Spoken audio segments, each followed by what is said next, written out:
Cyclone MMA. Hello everybody, my name is Mason and welcome back to Cyclone MMA. We're doing it. Another video. The ESPYs just barely released the nominees for the best MMA fighter. The nominees are Alexander Volkanovski, Charles Oliveira, Camaro Uzman, and Kayla Harrison. So we're going to talk about all four of those and we're going to pick the best MMA fighter out of those people. This is interesting. You got 3 UFC fighters. You have a PFL fighter. Interesting choices. Unfortunately, like a guy like Izzy Adesanya didn't get the nod. He's 3rd in the overall pound-for-pound rankings, and the voters skipped him and went to Charles Oliveira.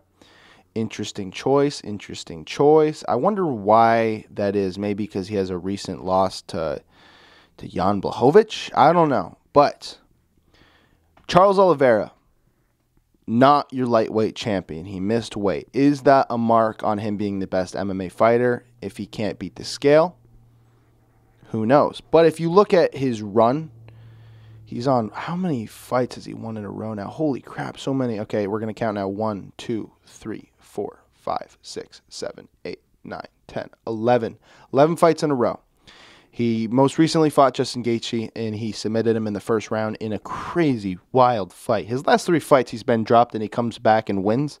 It's insane. But in that 11-fight win streak, he only has 1 fight that went to decision, and it was against Tony Ferguson, and he had his arm in a position where it's like, who doesn't tap from that? So, like, Tony's different.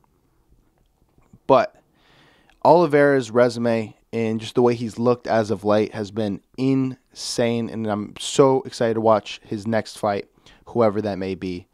Now, when you look at the next fighter, Alexander Volkanovski, he's got a claim to this as well. He's got a lot of decisions. I don't think that should count against you, but I think if you finish someone, it's just extra points in this fake scale that I've made up in my head. He's fought the who's in the featherweight division. He's beaten Jose Aldo. He's beaten Chad Mendez. He beat Max Holloway twice, even though I think they're 1-1. I thought Max Holloway won the other. It's okay. He beat Brian Ortega. He beat the Korean Zombie. He's just looked dominant. He looks like he gets better every time he goes into that octagon. And he's one of the pound-for-pound best, and there's a reason why he's on this list. Moving on, we have Camaro Uzman, who I do believe to be the best MMA fighter, so maybe I'm spoiling my choice here. But if you ask me who's the best MMA fighter on the planet right now, I'm telling you Camaro Uzman. He has just an impressive run here. He hasn't lost since 2013, which is just nuts. A lot of decisions, but he has become a finisher as of late. He knocked out Gilbert Burns. He demolished Jorge Masvidal, and then he's had some really good fights with Colby Covington. He knocked him out in the first one. A little bit of controversy there, but also like not really. And then the second fight, it was a very, very close, hard-fought victory for Camaro Uzman. Came away with a victory. That was his most recent fight. Then you look at Kayla Harrison, who is by far the best fighter in the PFL. And she had a chance to come to a more premier organization, and she turned it down for the money. I don't blame her for doing that. I think that's the smart choice. That's the choice she should make. But it does count against her a little bit because these are opponents that she's fighting that not everyone knows. They're opponents that aren't as proven. They're not as good as some of the UFC elite.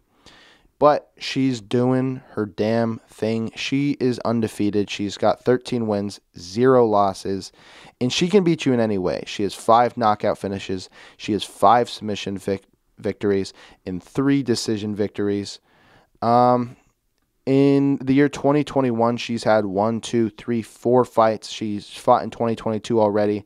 She's just super active, super good, and super dominant. Like, she can beat you anyway. In 2021, her first fight, TKO victory over Mariana Moraes.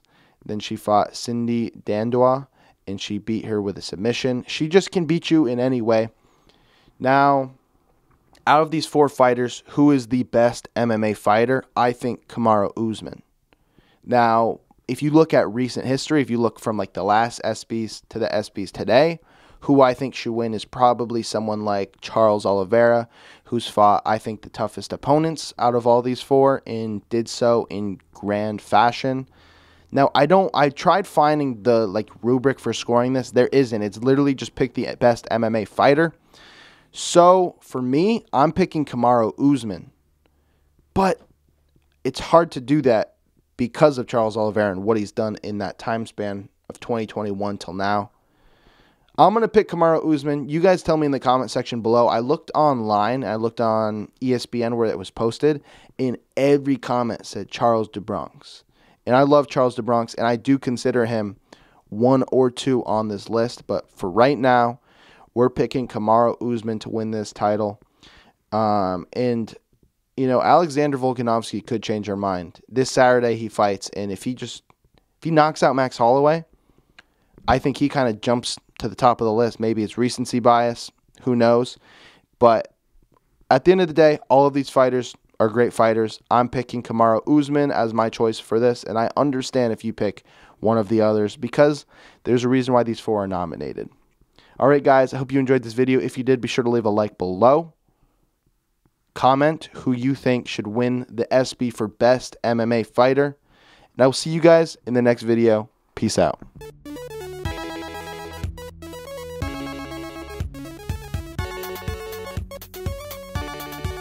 Amanda Nunes versus Megan Anderson. Amanda. Duh. Next, we got Artem Lobov. We're going to stick him right up at S tier. Just kidding.